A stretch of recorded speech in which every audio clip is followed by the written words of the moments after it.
Power Pro braid, a Shimano product. With my favorite floats right now are definitely these Aero Floats. This is an AF5 3/8 ounce.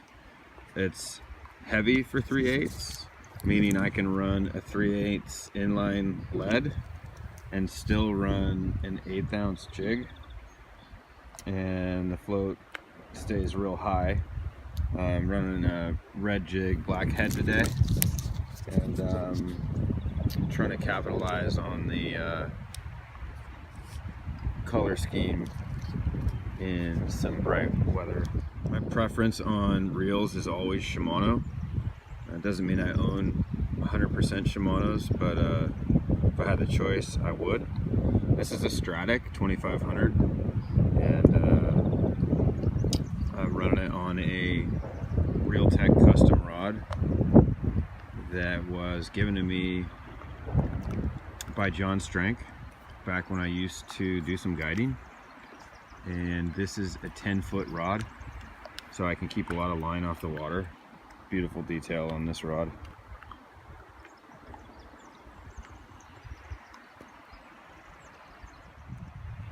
And the jig that I'm running is a custom tied jig from a very good friend, Jason Stricker. I can really bash this jig against the bottom, and the head paint will almost never chip. It's incredible. I wanted to point out how I have this jig tied on there. A lot of times people will let that knot slip towards the top of the eyelet, and you really want it at a 90-degree angle like you see here. It will make the difference between a fish leaving its area to chase your jig because of a proper presentation. So that is how you want to readjust and kind of retighten your knot throughout your day as you notice you're not slipping. And that was a gigantic fish that just jumped while I'm shooting this video. Oh my god, you guys see that? It's a good sign. AAA out.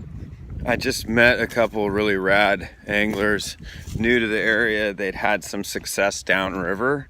I shared my knowledge with this section of river with them, and just had a really nice conversation with some really cool people.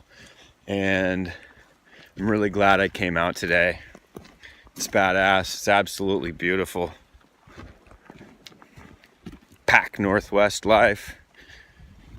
AAA house. I got a really big fish on here, and oh shit, I just broke my line. Son of a gun. I was almost out of line. It's probably good that it broke my line. Holy shnikes. Yeah, so I went to an 8-pound fluorocarbon this morning because of the sun, and you never like to see that. So my line broke at the knot to the barrel swivel. Definitely no shame in my game. I don't mind sharing that the knot broke, but you never want to see that as an angler. It just means that you had an inferior knot for the fish and the conditions. Yep, it happens. I'm not sure if I should go back to the 8-pound or run some 15 fluorocarbon now that I know there's some big fish in front of me. The thing I risk with going to the heavier line is just not hooking up, period. It's really high sun, clear water.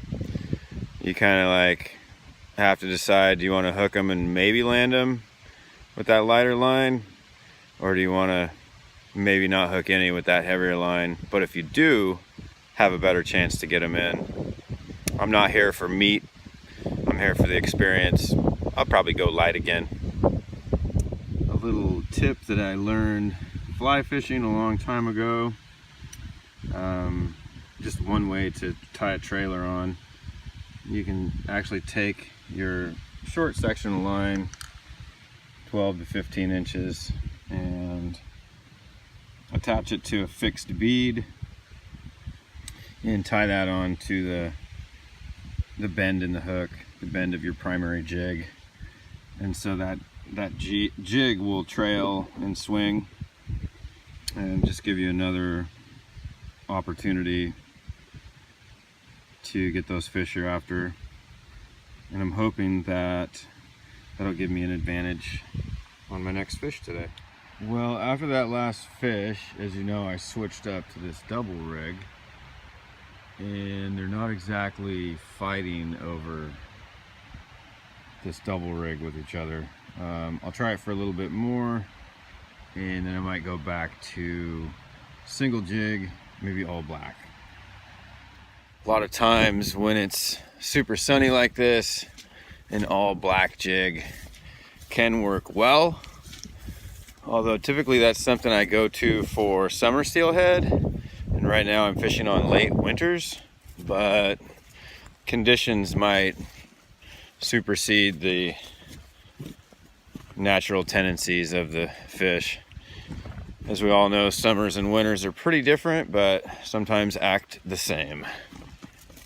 I've gone pretty far down river, switched to a lighter leader again and a black jig.